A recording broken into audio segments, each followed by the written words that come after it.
Sirna gadaa keessatti jechi bokkuudhaan jedhu yoo sagaleeffamu maal yaadattu? Jechi kun warra sirna gadaa waliin turan biratti himamti. Bokkuudhaan jechuun nama waan dansaa hojjetu tokkoof namni biraatu waa himuufi jechuudha.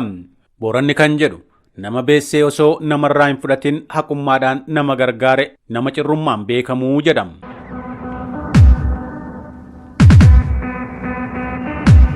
Gadooma isaa keessatti nama hiyyoomeef seera buusaa gonofaa tumatee jira. Seera kanaan namuu haga dandeettii isaa waan waaqi kenneef keessaa hiyyeessa gargaaree ofiin qixxeessa. Kun nama sirna gadaa keessatti dhalatee, keessatti guddatee, keessatti jiraatee darbeef haaraa miti. Wanti haaraan faarfamuu qabu nama hin dhalatin garuu immoo gara fuula duraatti dhalatuuf buusaa gonofaa kaa'anii darbuudha. Dhalee dhaloota boruutiif waa kaa'anii darbuu caalaa hojii dansaan waan jiru natti hin fakkaatu. Haa ta'utii biyya kana keessatti hinaaffaa fi mataa wal qabuun waan danachaa dhufteef namni beekamtii walii kennuu caalaa sakaalee wal kuffisuu filata. Yeroo tokko immoo waan faallaa yeroo raawwatan argitu. Namni waan jabduu uummataaf hojjete jigee dheetuu keenyatti ilaalaa kan namaa hojjete badhaasuutu mul'ata. Nama abdii illee jedhamu yoo maqaan isaa dha'amu gochi isaa sammuu uummata Oromoo keessaan badu. Yeroo tokko nama gocha hamaa raawwachaa jiru kana badhaasa nageenyaa yoo kennaniif argeen dhugaan baddus waaqni waan hin callisneef osoo badhaasa kana fudhatee waggaa hin ga'in mana hidhaa seene. Kanarraa kan hubannu nama kan badhaasnu waan barbaadneef osoo hin taane hojii isaatu badhaasuu malti. Namni beekamtii kenninuuf kan Rabbiin sodaatu jabduu caalu biyyaaf fakkeenya ta'e ta'uu akka qabudha. Jabaa kennaan jabaa yoo jennu ammoo kan olii qofa ilaaluu hin qabnu. Kan dheetuu kennaallee ilaaluu qabna. Dheenna kana waan godina Booranaa aanaa Dillootti ta'etu fakkeenyummaa qaba.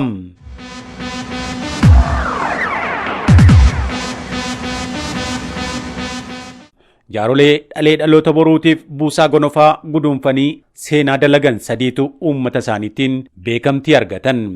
Jaaroleen kun namarra hin jirre bor jiruuf warra yaadaniidha jedhan waajjira pirezidaantii bulchiisa mootummaa naannoo Oromiyaatti gorsaa pirezidaantii kan ta'an Dr. Guyyoo Dooyyoo. Beetta ati nama hin dhalatin gargaarta. Namarra hin jirre habor jiru. Namarra hin jirre habor jiruu yaaddaa jechuudha. Jaaroleen beekamtii argatan Jirmoo Diidaam, Gurraacha Godaanaa fi Halakee Jilooti.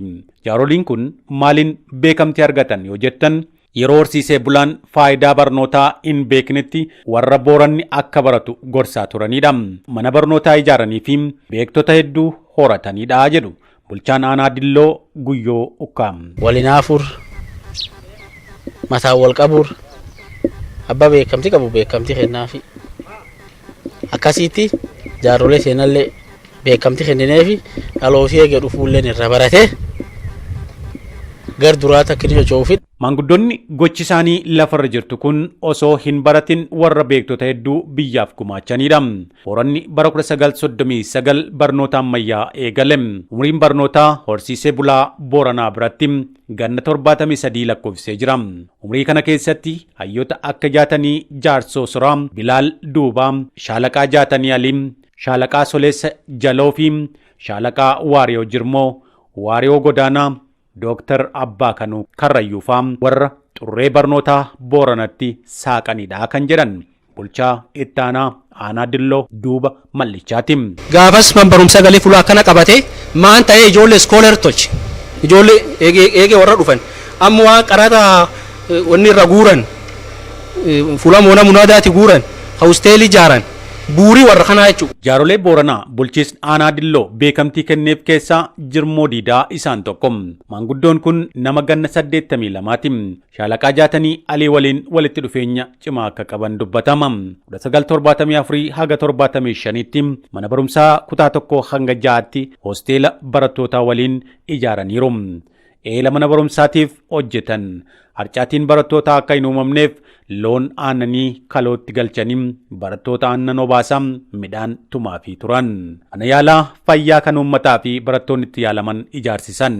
Mana kuusaa midhaanii dukkaana yookaan suuqii magaalaa Dilloo keessatti babal'isuun Oromoon Booranaa magaalatti galuu akka qabullee barsiisan. soodda boqqee akka seeraan fayyadaman tolchan jaalala uummataaf qabanii fi buusaa gonofaa nama ijaan mul'atuuf kennamaa ture dhaloota boruuf akka ce'u taasisan. Namni keenya akkas yaadu qotannee obruu hin qabnu lafti teenya obruu hin qabdu tana godduu tana obruu nu qabnu kaan horii bonillee ni fixa nyaapillee namirraa fudhata wanni nyaapin fudhanne nam tamaaree fi laftan namirraan fudhanne nyaapi. Manguddoon lammaffaan beekamtiin kennameef gurraacha godaanaa halakeetim. Isaan ganna 67 ta'aniiru. Aab gurraachi dandeettii uumamaa addaa nama qabanidha. Osoo hin baratin nama kitaaba kamiinuu dubbisee uummata gorsaa ture. Ani waan hin baranne waan ri'oote alamii cufin beeka addunyaa. Manguddoon sadeessoon beekamtii argatan Aab halakee jiloo waraqaati. Isaanis garraamummaa fi obsa guddaan boorana dursaa turan. Jireenya isaanii keessatti of kennanii waan jabduu obaa fi tika horii margaa fi bishaan eela gabbisuu hojjetaniiru. Adoo nam gargar hin baasin adoo gosa kakalen haatelle adoo gargar hin baasin arrafee jira. Manguddoonni kun beekamtii fi maallaqa akkasumas gara magaalaatti galanii yeroo sooramaa isaanii kanatti akka haara galfataniidhaaf haalli mijateefii jira. Gaafa namni waan barnootaatiyyuu dhaga'ee hin beekne sun walitti qabee mariisisee horii walitti buufateetiin uummati kun akka man barumsaa ijaarratee ijoollee ofii barsiifate taasisuu isaanii seena isaanii aga beekirraati waan gabaabduu kaasuu hin danda'a. Yayyaba kan nam cufaa namni qara yayyabe warra kana. Akka sila tiyaannee reefuu birrii 26 gantee 13 kennin suni sila baraa sagas caalaa aduddursu nutti himani. Waan itti tolfamoo fi qabaa jiranillee asitti qaamota adda addaallee haasaallee turaniin beekamtiin asitti guyyaa irraa kennameef waraqaa ragaatiif qarshii birrii 20,000. Jaboo kennaaf sadarkaa jirrutti beekamtii kennuun wal haa jajjabeessinuun dhaamsa keenya horaa bulaa deebanam.